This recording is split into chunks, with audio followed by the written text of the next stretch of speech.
everybody. Thanks for joining us for the spring edition of the Bro Roadshow. I want to say happy Mother's Day to all those mothers out there, and I hope you had a great day. And make sure to, if you forgot, you're in trouble already. But happy Mother's Day. But anyway, I just want to thank Chesterburg Toyota for being an on-air sponsor and simply a state-of-the-art facility for buying Toyotas. Chesterburg Toyota in Bemidji is really, really an awesome place. Great customer service, great cars, used cars, new cars, and they will fix your car. So they have a big shop and just great people. Stop in and say hi if you're in the market for a car, or if you just need to get an oil change, stop in there. And then also Timberline Sports in Black Duck. It is the place on your way to Red Lake, Lake of the Woods, or fishing around Black Duck area. Any place. If you're staying down on Leech Lake, stop up there. This store has personality. It has everything you could ever want for fishing. You can go in and get shiners. I seen that shiners there. I was just over there, bought some and some rainbows. Carl sold them to me, and Carl will be there to give you sage advice. And the rest of his guys, they know fishing, and you could buy pizza there. You could have a sandwich made. You could buy a gun. You can get ammo, and of course, bait shop, St. Croix rods, Fish Monkey gloves, and so stop in at Timberline Sports, on-air sponsor. Thanks for supporting us. Before I go any further, I'm going to bring in Sam, a designer, a graphics designer, a guy who's won the Minnesota Walleye Stamp, Turkey Stamp, and he's working on some other stuff. Let's see what Sam did for the opener. Hey, bro, how's it going? Hey, it's going, man. So, how'd your opener go? I think I might need to stick to painting walleyes versus catching them.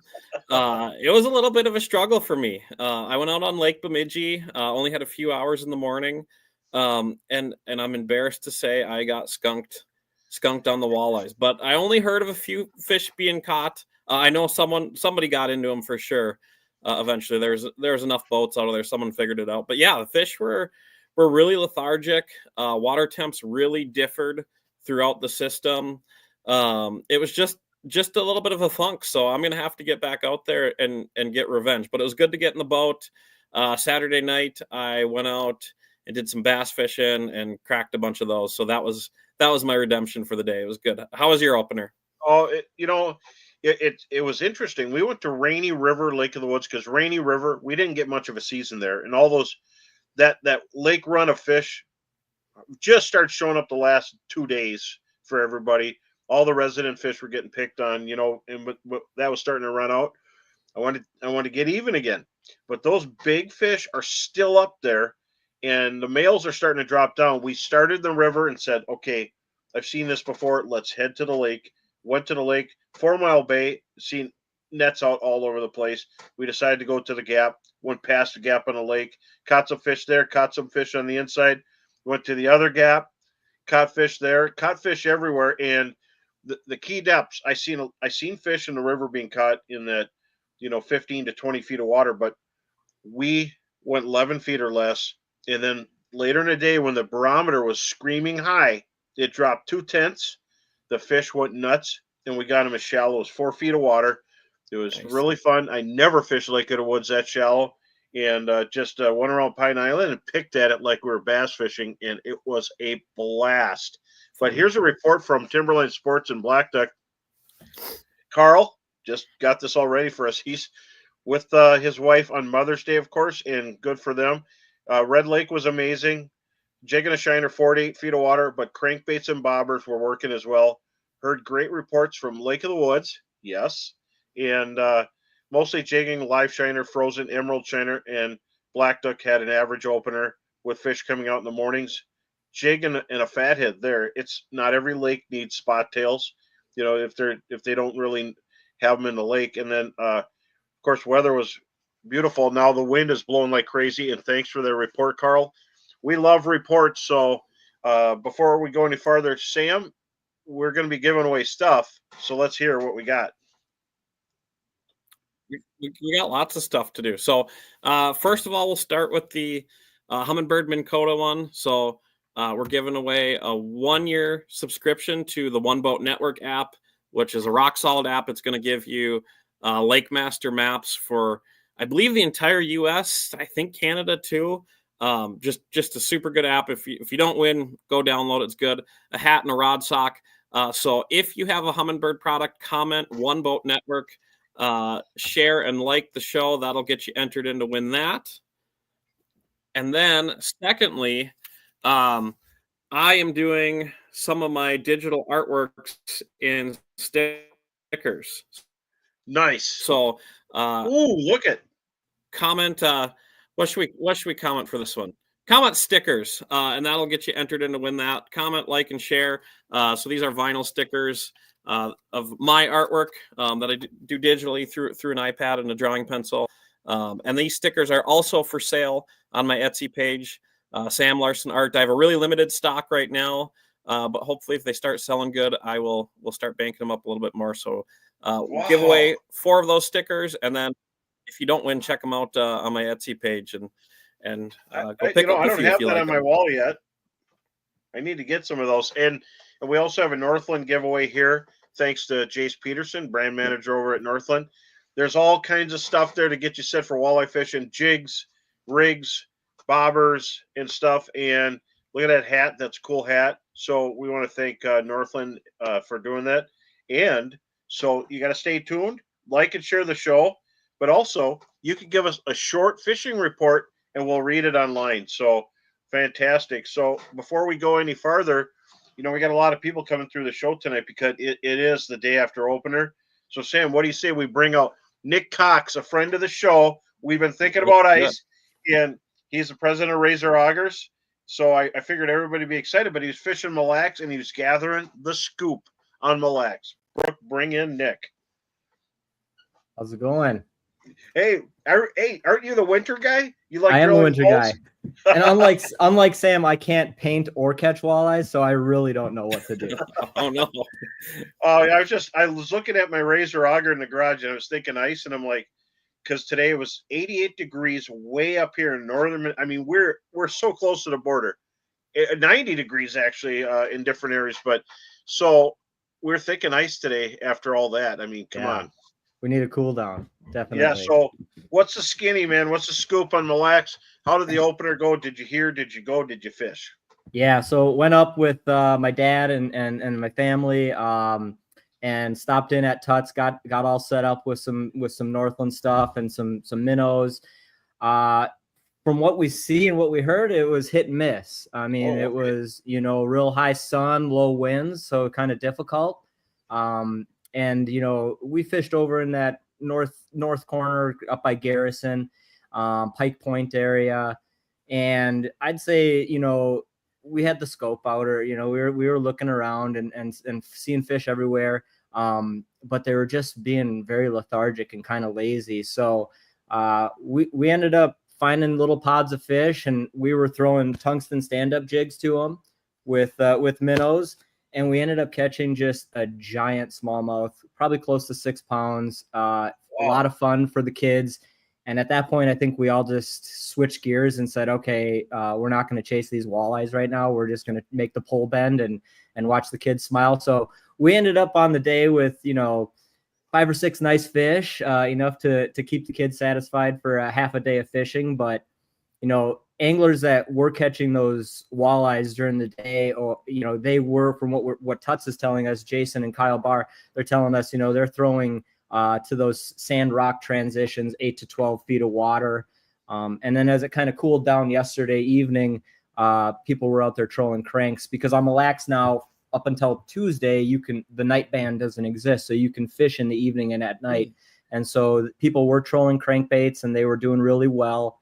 So I think, a lot of that high sun, low wind, clear water, it's one of those situations, right? But the smallmouth, they were on fire. And basically anything we could throw at them, hair jigs, but Tuts is saying jerk baits, and again, 6 to 12 feet of water. The males are starting to pull up shallow. So fishing is setting up. It's been a good couple weeks of just getting out and fishing some panfish, doing the sturgeon thing a weekend ago, and now we're here in the water, on the water in the boats. So I think it's fantastic. Now both you and Sam fish bass.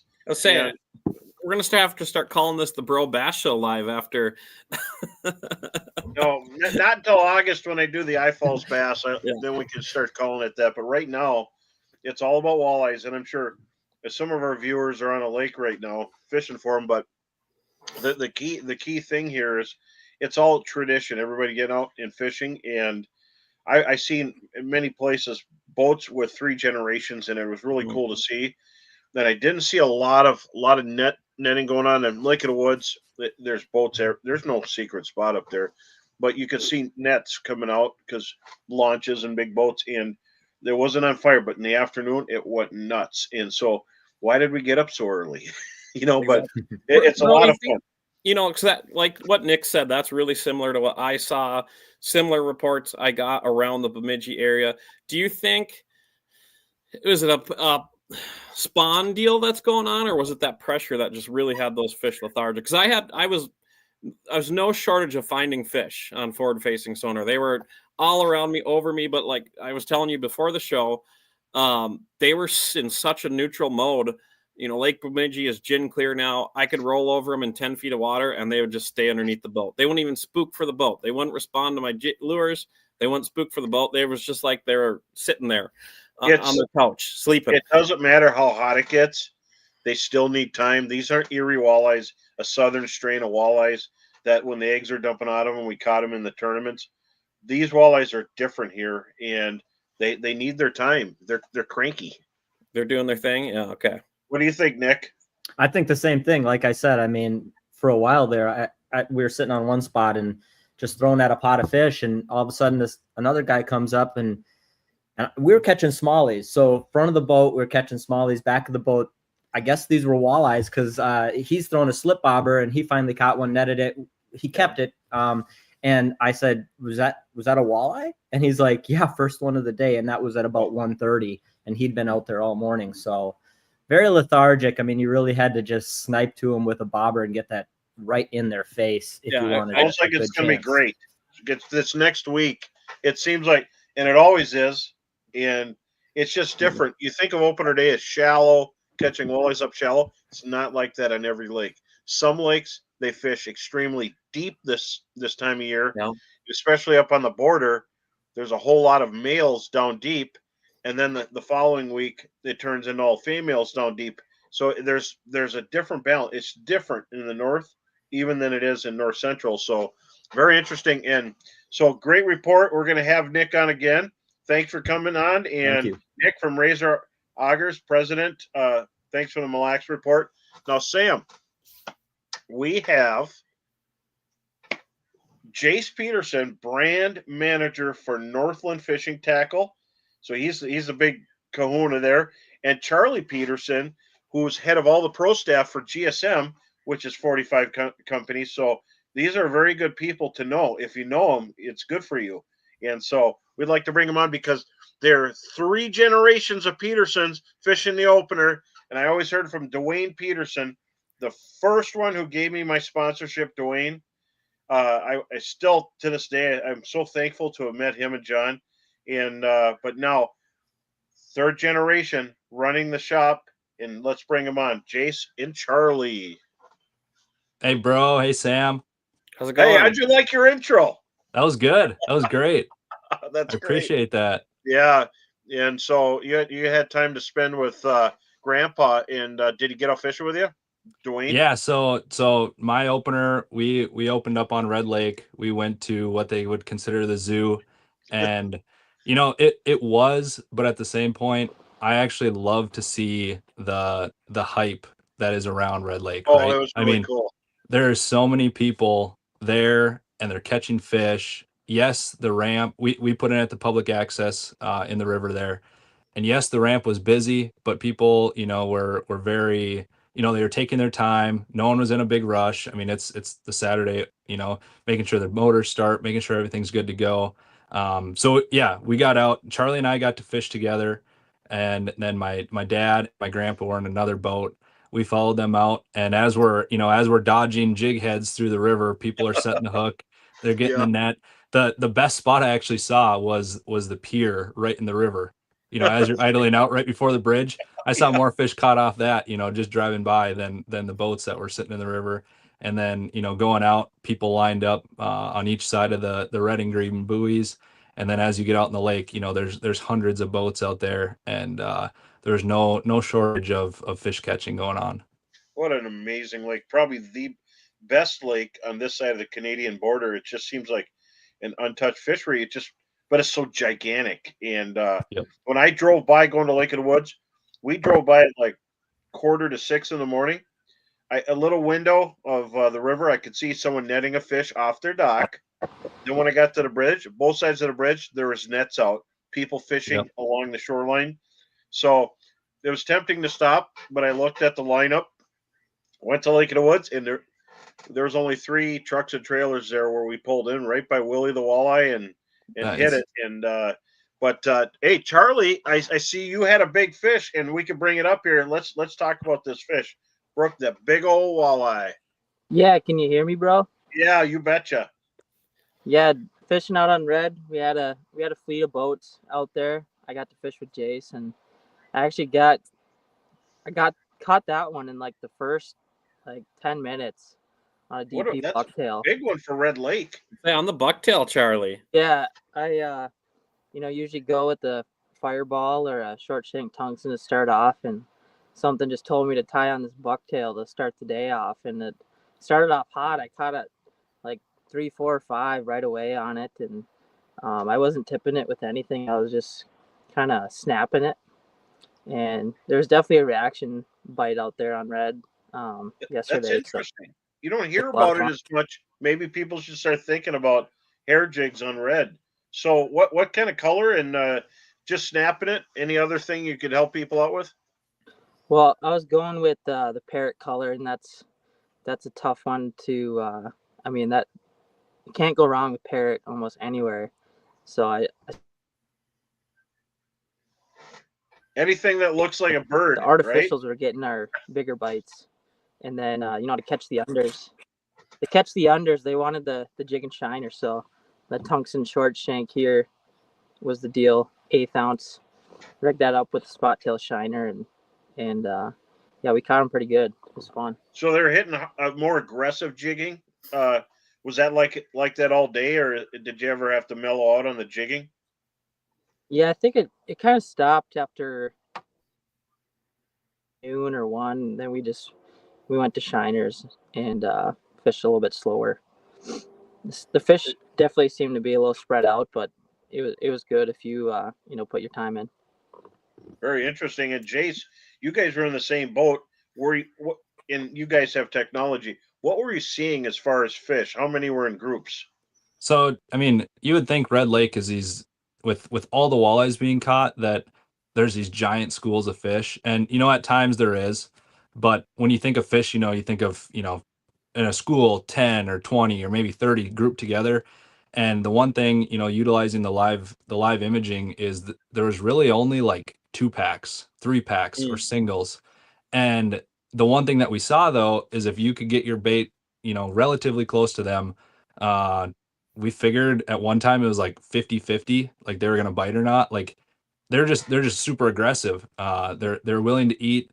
And you guys mentioned earlier in the show how you guys had maybe an uptick in action in the afternoon. We actually saw the opposite. We caught fish early. Charlie was catching them on a deep V bucktail. I kind of mixed up things with like hard baits and a minnow. One thing we do is we usually try to get a scoop or 2 of shiners to go to Red Lake, and then once we're out of those, then we force ourselves to utilize other baits. So we used some shiners in the beginning, and then we're like, we better catch some more in the afternoon. But one key player for us, Charlie actually started throwing this after he threw the bucktail, was a paddle shad. That's actually the 4-inch paddle shad. I threw the 4-inch. Wow. Charlie threw the 3.5, but on a 3/8 ounce tungsten jig, and fishing, fishing 7-8 feet of water, but it was all about reaction.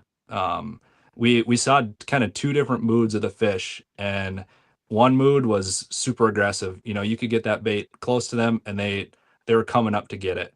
There was other fish where they were the shiner eaters, where you'd put it, short shank tungsten and a spot tail shiner on them, and they'd follow that jig down to the bottom, and they wanted it just drug, until they ate pretty much.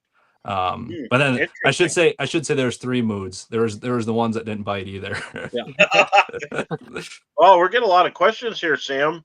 What do we got there? Do you ever drop shot eye candy plastics for walleye? It was number one that rolled in here. The new eye candy rigging leech, or the new eye candy jigging leech, we launched that last fall actually. It's technically a 2025 new product, but that would be the one that's the one that I use the most. And Northland did recently come out with a line of tungsten weights. So there's a drop shot weight and a slide shot weight that I'll use for walleyes. That slide shot weight is a little more slender, and I'll use that in the weeds more so than the rocks. It just comes through the weeds a little bit better. That drop shot has more of a ball head. It has a little more space on the bottom, so you can feel rocks better. But that's the two main ones that I use for drop shotting. Oh, interesting. And then someone was wondering, minnow, worm, leeches, plastics. Well, to me it seemed like Red Lake is use what you want to use, but eye candy is so good because it floats. It's porous, so it absorbs scent, and then the shapes, and it's super soft. I love that. But it seems like for you guys there, it was a little different than we were up at Lake of the Woods. We were using deep V's. Yeah. In the morning, you could not keep the fish off with that in a minnow, especially in the river. And then as time progressed, you dig through all your Northland stuff, and I found that the Smeltinator head, that is such a bright one. The water was really murky. It looked like smoke going through the water. It was so cloudy and murky, and that one killed them. So Heather and I switched up, and we had stuff all over the place, and it seemed very much a bait thing. That the aggressiveness for them to hit the eye candy was later, but rainbows. We had spot tails and we had emeralds, but it was rainbows up there. And typically, looking through all the river, I seen fish scattered deep, but they wouldn't bite. So we went shallow, and then ended up just bass fishing around Pine Island and all the different rocks and points, and the walleyes were just scattered, but they just kept coming through. Like you said in Red Lake, there wasn't piles of them, but there was 2, 3, 6, and we did better casting. So I can't say very many times have I been to Lake of the Woods and casted to them. I think technology helps. And so sounds like you guys said, I love side imaging. So did you guys get out today in the hurricane? So I got out for a handful of hours. I actually took my mom out, and we just pan fished today. We fished a couple shallow bays. The lake I was on had a bunch of crappies up in the the new growth, the lily pads and whatnot. Caught a couple bass on bobbers, 4 and 6 pound line. So Wow. did that, and then we had a fish fry this afternoon with our Red Lake walleyes from yesterday. So that's always fun. Did you get none of that, Charlie? No, I haven't been out today. Just kind of gearing up for the rest of the season. But talking about those rainbows reminded me, a lot of the walleyes we caught were coughing up bait like crazy, shiners and rainbows. And we also got some bycatch that you would have liked, bro. We caught some drum, a moon eye, and some pike, along with the walleye too. So you got moon eyes up there? Yeah. Oh, that's cool looking. It's a big old shiner. It was a big old shiner. Crappies, but I think we saw some people catch a couple. One away from the Red Lake Slam. Yeah. I know. And wait, that was like, why couldn't we catch a crappie? But the funny thing is, bro, that moon eye was about a foot underneath the surface. I saw it. We saw it on our live imaging, and I think I just took a cast. I'm like, Charlie, try that one, and he cast. I think that was on a paddle shad, or maybe it was a deep V bucktail. But he just, as soon as it hit the water, that thing ate. It was a good one. Yeah. See, I've never heard of that many people catching moon eyes open water around opener up there. Is that common, bro? I've never seen it. I've caught them in the wintertime actually, and out fishing, and I was on Red Lake, and walleyes were easy, so I was looking for those mythical jumbo perch and crappies out there, and while I was fishing for them, I caught moon eyes using small baits. But to me, they're in Winnipeg, they're in they're Lake of the Woods, they're kind of all over the place. They're a they're like bait. There's something Yeah. that the walleyes would just gorge on, and they exist all the way throughout Minnesota, top to bottom, moon eyes. But you don't see them as often up here. But very interesting. Red Lake has quite a variety of fish species, and it's got to be setting up close for crappies. What were the water temps up there, guys? So we had like 53, 54 right away in the morning. And the Tamarack was warmer. I think when we launched the boat, it was at 20 or 55. But then out in the lake, we didn't go very far from the Tamarack. You know, we went just a couple hundred yards to the north, a couple hundred yards to the south, and it was nice and protected there yesterday with the wind. And that was kind of the MO, I feel like, for everyone. But we got out in the lake, it was 53, 54, and then by the end of the day, it was up to about 56. Okay. Interesting. I would expect it to have been warmer because there's been a heat wave here in Minnesota. So we're still in early May, and it was 90s today here. So it's changing things very fast. And it was an interesting opener. I think for the most part, everybody did good. I'm getting reports in even out of Bemidji, though they could be Irvin or other places, but of nice walleyes coming in 18, 19 inches and easy to get. But someone had a question. What was actually, if you could ask this, Sam, what are moon eyes? Could you explain it to people a little bit? I mean, I'm no biologist, but they're kind of like gosh, how would I describe them? I mean, they're like a little the bait tulipy gear, with like a wicket. They almost look like something you'd catch out of the Amazon. They got these big underbites, and they actually have like kind of razory teeth on them, little razor teeth, and they're just a silvery ocean-looking bait fish with a big old eye on the side. It's like a like I baby said, tarpon. Honestly, I remember the first time I ever saw one. Jack Cons, who used to work at Northland, we were all up there, and he's like, "What the heck did I just catch?" And we thought for sure he caught a tulipy or something because he was describing it to us, and we're like, "No way!" And then we went over there, and I'm like, "Holy cow!" And then we ended up catching a bunch of them that day out in the ice. But I think they're in that whole Red Lake system. I know I've caught them in the Red River as catfish bait. Actually, you go there looking for bait, and all the bait shops will say, "Oh, go catch a moon eye and cut it up and whatnot." But yeah, they're kind of funky. They're a weird silvery oily bait fish. So do you guys keep your fatheads separate from your shiners? That a viewer had a question. I don't. I put them all in the bucket. It seems like the fat heads go to the bottom and the shiners kind of stay suspended. So you grab out the shiners first, and like Jason Charlie were saying, you use up your shiners, you use up your fat heads, and then you force yourself to use something else if the fishing was that good. So that's interesting. Anybody get any reports from Leech? It had to be fantastic with all that wind. I heard a couple varying things from Leech. One group said it was tough. I heard about their morning bite, and it said it was tough, but they got a few and some nice sized perch to go along with that. And then later through the weekend, I heard some other groups doing good and getting their limits and catching some fish. So I don't know if that was kind of like what you saw, bro, or it heated up in the afternoon and people cracked them. But I heard both stories out there. So, well, we all know that when the wind blows, that lake lights up. So, all those flats and rock points should be holding fish and the emerging weeds. But it depends on which bay you're in. Some bays have milfoil, but definitely going to be super. All the lakes are going to heat up. But Leech is shallow, so it should start going. It's shallow, but Walker Bay is super deep, and Portage Bay to the main lake is deep. That seems to be colder. Takes a little while, and even they have a tournament there with 150 boats, and right before the tournament, all the shallow bays are good, and then Walker Bay just starts waking up. So we're right at that time.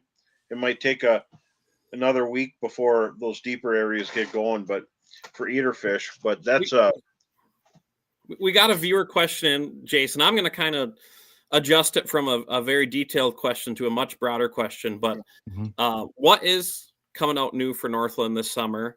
When is it available? Where is it available? Tell everyone what you got rolling in.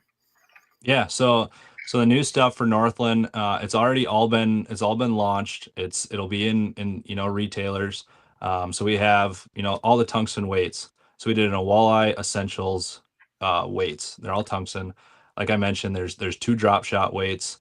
One has kind of your standard drop shot clip. Another one has just a circle that you can tie onto. Then we have a rigging weight, very similar to like a worm weight that you'd see in Bass World, but a lot of guys will live bait rig with that, especially through the weeds. It goes through, it's really nice and slender. Another weight is the cylinder weight, as it says, cylinder. Another, guys will use that for live bait rigging. And the thing that I'll use it mostly for actually is underneath the bobber. So I love to do a, slip knot bead bobber, and then I'll do that cylinder weight to get, to have that presentation get down to the fish faster. I'll do a swivel, and then I'll do like 6-pound fluoro to really make that invisible to the fish. And then, a small Gamakatsu octopus hook or a 16th ounce tungsten jig, whether that be a short shank if I'm using leeches, or sometimes I'll do a long shank if I'm doing crawlers. Then we have, the new eye candy stuff. We got the jigging leech, we got the rigging leech, very cool, leech like profiles. We recently launched the pan candy line that is the same technology as, the eye candy, that super stretchy TPE material. There's 5 different shapes in that, 8 different colors. Very, very cool stuff. What else am I missing, Charlie? Yeah, I'm muting myself to try to block out this wind. I thought it'd be cool to be outside.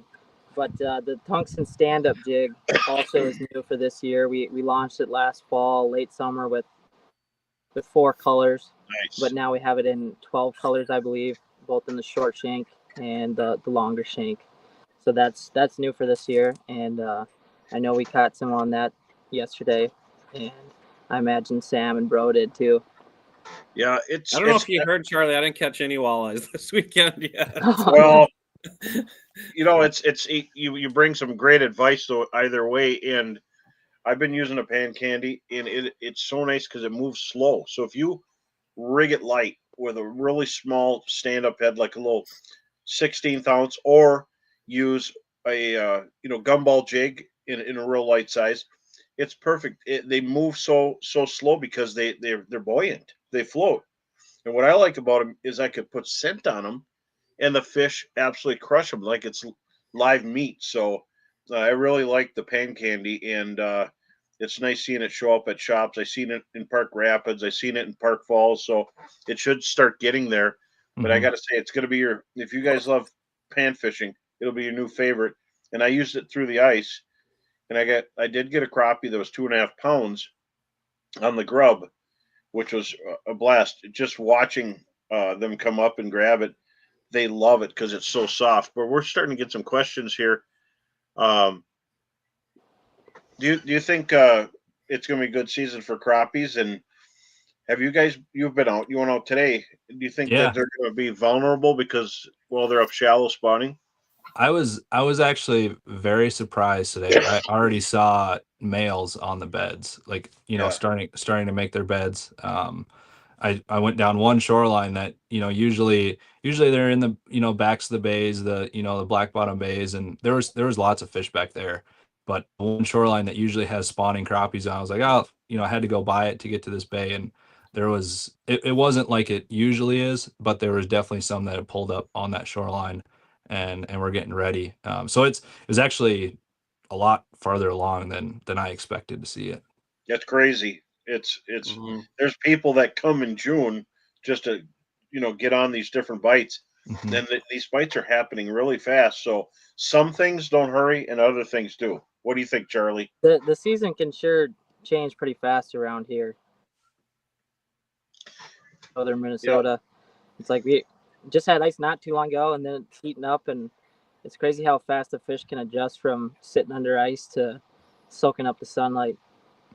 Yeah. It always amazes me. And what's nice though is this is that time of year during the walleye opener when all the temperatures trigger all the different species of fish, because walleyes are in shallow now and they're just recuperating, but within a short time span, all the walleyes are going to be going nuts.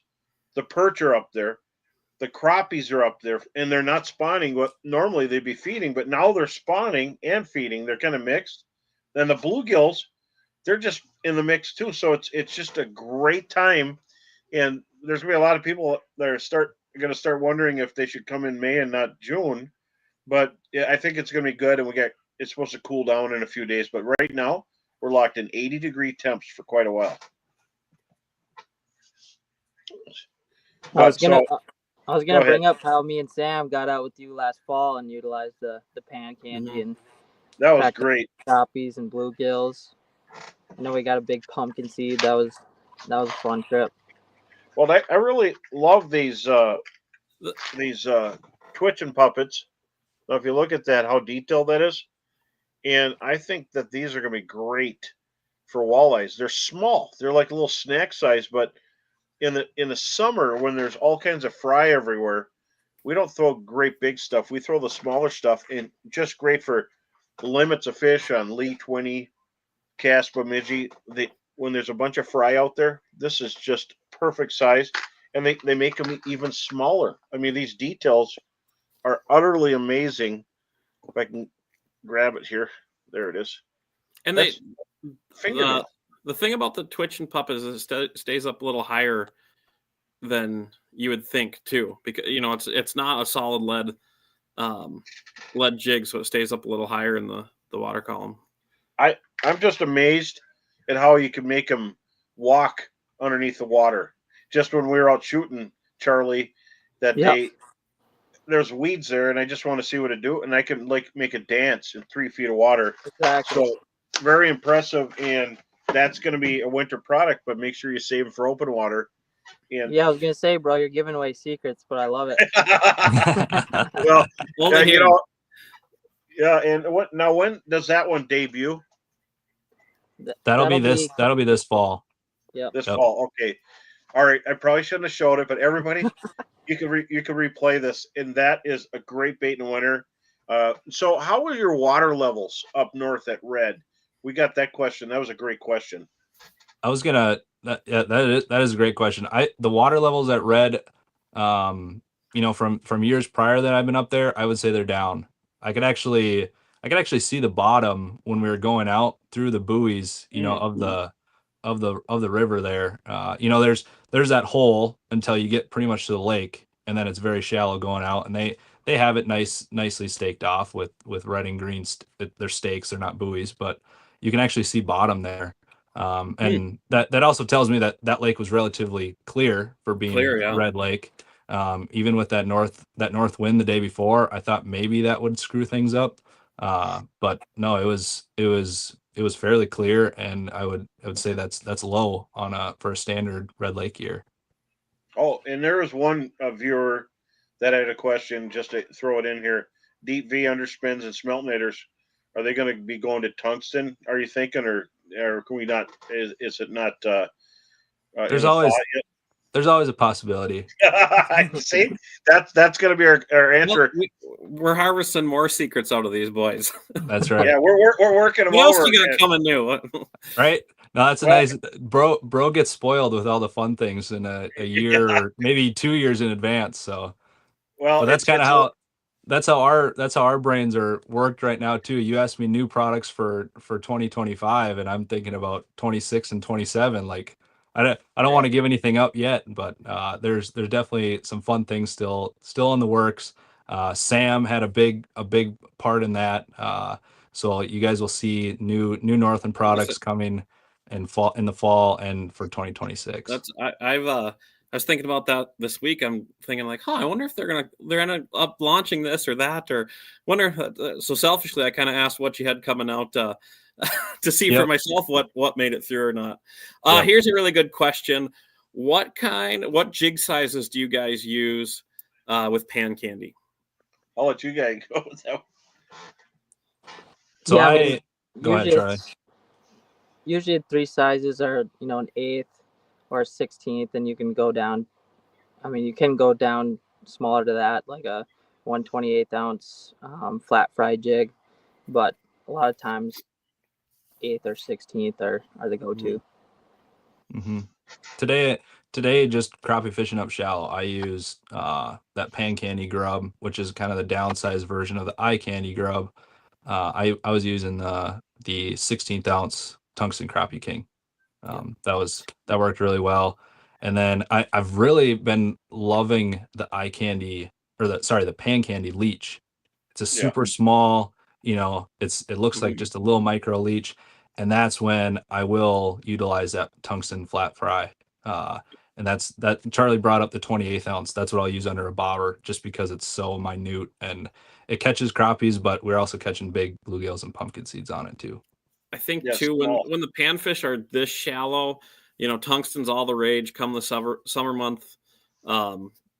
Those 16th and 8th ounce tungstens are dynamite, but lead is not dead for the sure. spring bite. I know when we went out a couple weeks ago, I tied on probably 32nd ounce gumball jig, and it worked great for that. So sometimes you can almost get too heavy spring. They're living in this much a screen's worth of water right now. Yeah. You just need some weight to cast it out there, basically. So I agree with all you guys, and so I have 32nd ounce rigged up for some of my shallow stuff, and I'm fishing in, like, the fish are almost behind me when I'm out in the boat and I'm casting out to the edge, so it's crazy like that. But I would say the grub moves so nice, it's unbelievable, but the minnow in that pan candy is fantastic, and all of it's going to be a hit. It's going to be great for drop shots. We do use drop shots for panfish, but right now for walleyes, there's times that I'll go when I'm using eye candy, the 4-inch or 3.5-inch, but I'll go down. I'm going to use the pan candy when we get past the hatches. So we go from, the minnow bite where they're in with the shiners, and then we've got young of the year perch. And then all of a sudden in June, we get all these midge flies. And they're already starting to come out because of the water temperature. When the midge flies emerge, I love the grub. And the grub on a smeltinator or a deep V spin. I love the deep V spins. They're bread and butter. But that grub during that time works really good. So I go in the eye candy, I'll use the minnow shape or paddle tail. Then the grub, from there through the crayfish molting period. And then I like the paddle tail in the heat of summer, and then back to this. But the grub, I have that on all my underspins most of the time, or if they're aggressive paddle tails. So there is a timeliness with the bug hatches and the minnows and all the stuff. In the fall, the minnows come back. So it's really cool how that stuff works. And these shapes are genius, actually. So, and I use them, and my clients will agree with you. Bro, do you have a water temp where you switch from live bait to plastic, or to incorporating more plastics, or is it kind of the mood you're in, the mood of the day, the mood of the fish? It's basically, it boils down to 70 degrees. When the water's in the 70s or mid 70s up to 80s, you don't need anything but plastics. But with the overabundance of forage in the lakes right now, we have just so many perch in the lakes. It's unbelievable. We do get some natural winter kill, like when the ice freezes up, they just die. They get in different areas, little perch, but there's so many perch that I've had to use live bait. But sometimes it's 70% of the entire guide season. I've got clients catching fish on plastics without using bait. And so it's all eye candy, and my clients will vouch for it. But last year, with this overabundance of bait, leeches were kind of important to have around, and using them different ways. Bobbers when you're pitching to fish, as you see on the Humminbird, it's mega live. I could see it really far, but throwing bobbers and then going down to small baits. But I'm a believer in the underspin under a bobber, and it works great. And I have some good buddies in Wisconsin. John Myrie, he'll be the first one to tell you, he guides all the time, and he uses the deep V's under bobbers, live bait fishing. Using Mega Live, he'll pitch out to the fish, and it's just sitting there, but it's got a spinner. So there's little tricks, and it's good to wash a lot of baits and try a lot of things. But in Charlie, when you guys won the City Glass tournament on Bemidji, there's 100 boats. You did good on a bobber, didn't you? Yeah, we caught most of our fish on a on a stand-up fireball and a shine. Jace caught the big fish of the tournament on a bobber and a leech. So a slip bobber and a leech. So it just goes to show you, did you go micro or bigger hook? Jace, do you remember what hook you were running? Oh, it might be a secret. How big was that fish? It was a 28 inch walleye. And Well, that I just had to be a remember good feeling. I remember it clear as day when, you know, Jace hooked up into it and we're like, okay, that's a big one. But then when we got, you know, our eyes, when we saw it with our eyes, we were, you know, in shock. Like, oh my gosh, this thing is huge. And then once we got into the boat, I mean, we were just giggling, you know. Oh, I'd be too. Just like you guys don't remember him, but we had a guy named Ed McMahon. If he showed up at your door, it was Publishers Clearinghouse in my day, and that was like seeing Ed McMahon of the future. That walleye in your net, it's money. So that had to be a lot of fun. And so, Jace, are we going to see any releases this summer at ICAST? And where can people follow this information? Yeah, so Northland will be at ICAST this year. This past November, Northland was acquired by GSM Outdoors, and you know we haven't gone to ICAST the last, I don't know what, Sam, you probably know better than me, 15 years. Oh no, we've been there recently. The last booth we probably had there was 2019. Okay. Was when we had a booth, and the guides have been going. I went a couple of years here and there, but yeah, we haven't had a booth since 2019. But anyways, we kind of launch products when they're ready, right?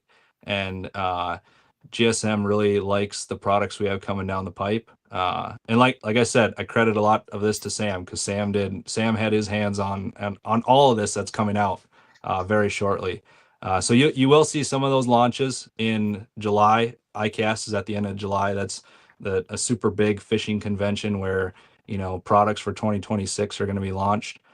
So Northland will be there. We'll show off, you know, our open water, some of our open water products for next year, along with, you know, what we have coming down the pipe for ice. That will be available 2025, you know, fall of 2025. Are you guys going to do any like early launches like we had done in the past, where you get a product in July or August? Is any of that stuff in the works?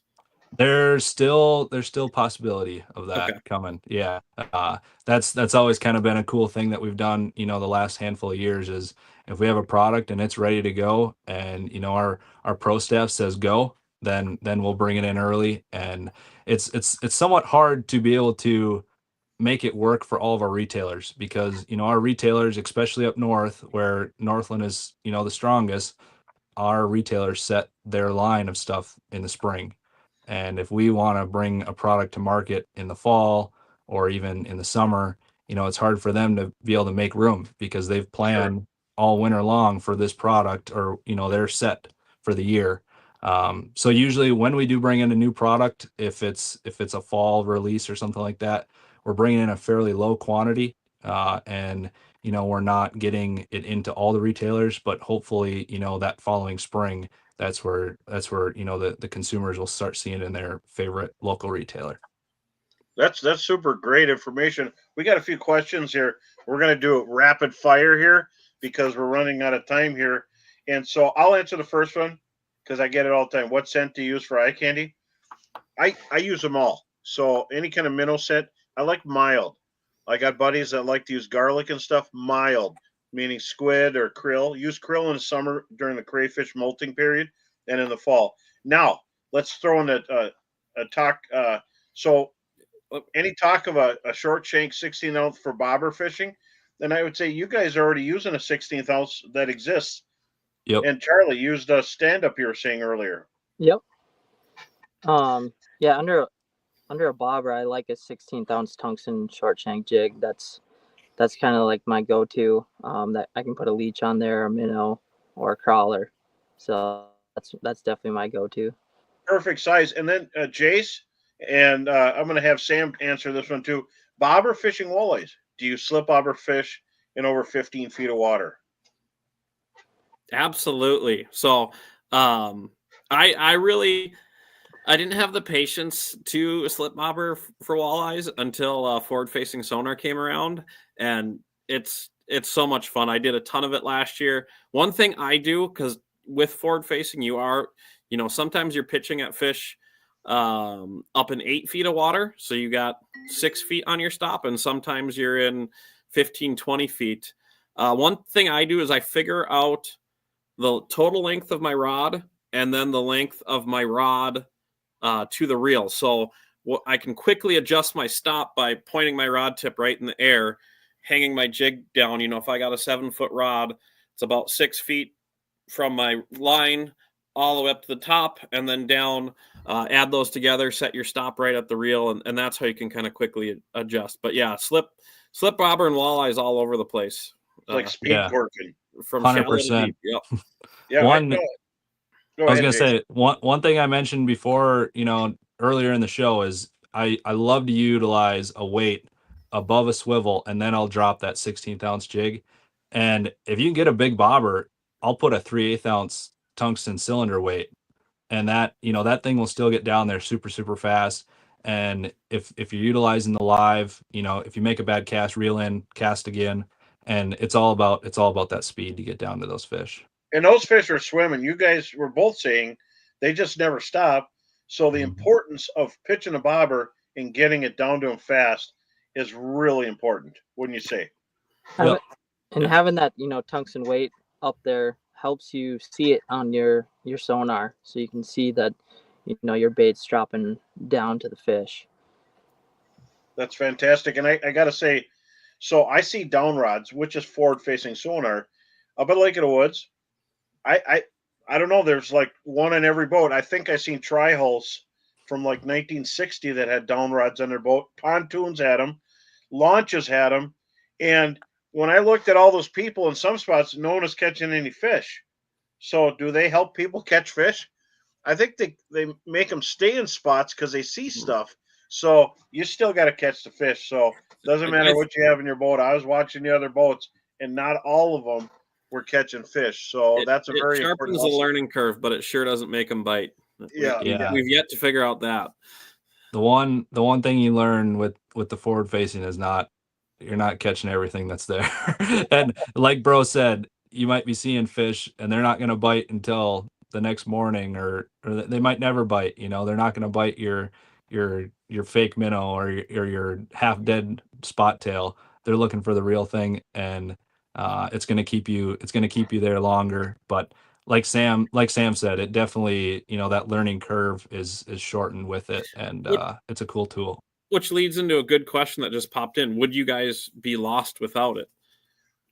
That's cheating for you guys, because you guys are bass fishermen all the time, and so you're used to looking at stuff. That's a cheating question, but go ahead and answer. Sorry. I was gonna say I got to fish a lot with it, and I've got to fish a lot without it. And the one thing that I would probably do more if I fished without it was utilizing my eyes. To see. I'd probably fish shallower, but not to see the fish themselves, but I'd look for the weed lines, the sand to rock transitions. It'd probably make me fish shallower, especially this time of year. I mean, you can fish in, like bro was saying earlier in the show, 4 feet. Fish from 4 to 8 feet this time of year across those expansive flats where those fish will spawn. It'd be still the same. You wouldn't be targeting some of those fish that guys are starting to, that maybe suspended or out in the mud basin where there's only a couple fish every 100 yards. But there's still plenty of schools to be had on your humps and bumps, your points, your weed flats. And I think for me, I almost turned it off this weekend because I was seeing fish in an area that I knew should have fish, but I was chasing individual fish around. And I said to myself, if I probably just turn this dang thing off and just focused on the cast and fishing slow through these areas, it might have a better chance. Of course, the learner and the impatient person, me, just kept on chasing around fish the whole time, not catching any. But And we talked about that 2 episodes ago. Don't chase fish. If they don't bite, you go to the next one. Yep. That's why I don't like big schools of fish, because everybody finds them. I like individuals out on flats, but because when you're guiding, you need to put them in a boat. And the forward facing is really helpful to learn, like, are those fish in a negative mood? You know, Yeah. it really lets you weed through those quickly. But again, it doesn't make them bite. You can still catch plenty of fish with just standard 2D, not even a map. You know, it's a learning curve thing, but it's not a necessity. But it definitely helps. So And real quick here, I want to do a little history. Dwayne Peterson helped run Northland Fishing Tackle. John Peterson was owner, but so was Dwayne, owner also. And Dwayne Peterson gave me my first sponsorship. I've been this is my 31st year of guiding, and I'm so glad that this happened. So now, 3 generations later, Jace Peterson is running Northland Fishing Tackle. So it's got to be pretty cool in your household, in your family, to be 3rd generation. 100%. Yeah. And the cool thing is we still get to work with you, right, bro? Yeah, exactly. The only thing is we don't have a fishing trip lined up yet. Well, that we're on the fly too, because you guys are lucky you don't live far. So when my clients leave the boat and I say goodbye, the trailer goes back in and we go shoot our stuff. But there's one more question. Have you noticed if sonar spooks fish? They're probably saying forward-facing sonar. Have you noticed them spook at all?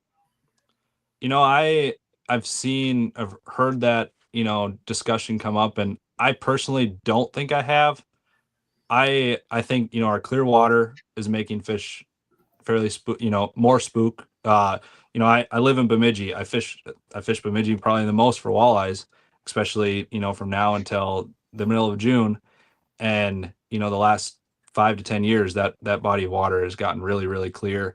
Another thing that people I don't think take into consideration is the slap of your boat and how noisy that actually is. Yeah. With wind noise, or your trolling motor on high. motors, yeah. That's probably the biggest thing. Just being stealthy in the boat. I rarely play music in the boat just for that reason. If you ever put on goggles and gone underwater, you can hear things very easily. Charlie's told me some playlists that he thinks makes the smallies bite, though. I'm bummed he dumped out of here, so we couldn't confirm that with him. But he's told me the music makes the smallies bite sometimes. Well, that's when we've done everything, right? Last resort, put on Charlie's playlist. I love it, because sometimes Retro Heather, my wife, will take over the stereo, and I don't know. I think it's there's noise, but I was doing a seminar in Detroit, and I had some sonar engineers, 2 of them that didn't know each other at my seminar, and we got into this think tank, and it's not about the fish feeling the beam. It's the displacement of water around the fish that they feel, and they get weirded out by it. Smallmouth bass are probably the freakiest, but this is going to be fun tonight. So before we do the giveaways, and Jace, you're going to do the giveaway for Northland, and then Sam, you do the One Boat Network and the Doodles. But I want to thank Chesterburg Toyota for being the on-air sponsor to the show, and they have a state-of-the-art car dealership, trucks, used cars, and new, as well as a place to get your stuff fixed. Make an appointment, go in there, say hi to Brian and the gang, have a cup of coffee, enjoy the place, really cool. And Timberline Sports in Black Duck. On your way to Red Lake, Lake of the Woods, or Black Duck area, stop in at Timberline. You can get live bait, sage advice. You can buy a pizza. You can buy a gun. You can buy a deer stand. Timberline Sports in Black Duck. They'll know what's going on. Stop in and say hi to Carl, John, and the gang. And then and also I want to thank Brooke, my producer, Sam for being co-host, and then also Charlie and Jace for jumping on, Nick Cox, and then my creative helper and producer, Heather Brosdahl. So do we have winners, guys? We got the winner. So I will announce One Boat Network and my sticker pack first. So One Boat Network is going to be Josh Rutherford. So congratulations, Josh. And then the stickers is going to be Mike Jerster. So congratulations, Mike. We'll reach out for that. And then Northland. Yeah, Northland, Kenny Schimmel. All right. Congratulations. Look at that load. Holy cow. That's a lot. They're all set. And we want to thank you for coming out, Jace, and definitely say hi to Dwayne. He's an inspiration of mine, and I can't believe it's been so many years, and so now third generation. Is there going to be a fourth generation? We'll have to wait for another episode of this. That's right. Did Grandpa All make right. it out this weekend with you guys, or did he just eat your fish when you brought him home? Oh no, he caught a few. Yeah, Okay. he didn't fish in our boat. He was with my dad, and they caught just as many as us. They were probably more. And I was gonna, yeah, exactly. I was gonna say they weren't utilizing the live. They were just doing the standard, dragging a fireball jig or tungsten short shank, and they were catching them. So The he fireball put jig, just as many in the box as we did. remember the fireball jig when that came out? The short shank fireball jig. There wasn't any other ones. If you see another short shank jig, doesn't matter the brand, it's a fireball because fireball was first. But anyway, I want to thank you for coming out, and everybody. We'll see you next Sunday at 7, and we got a gigantic giveaway, but I ain't going to tell you what it is. Thanks, guys. Have a great night.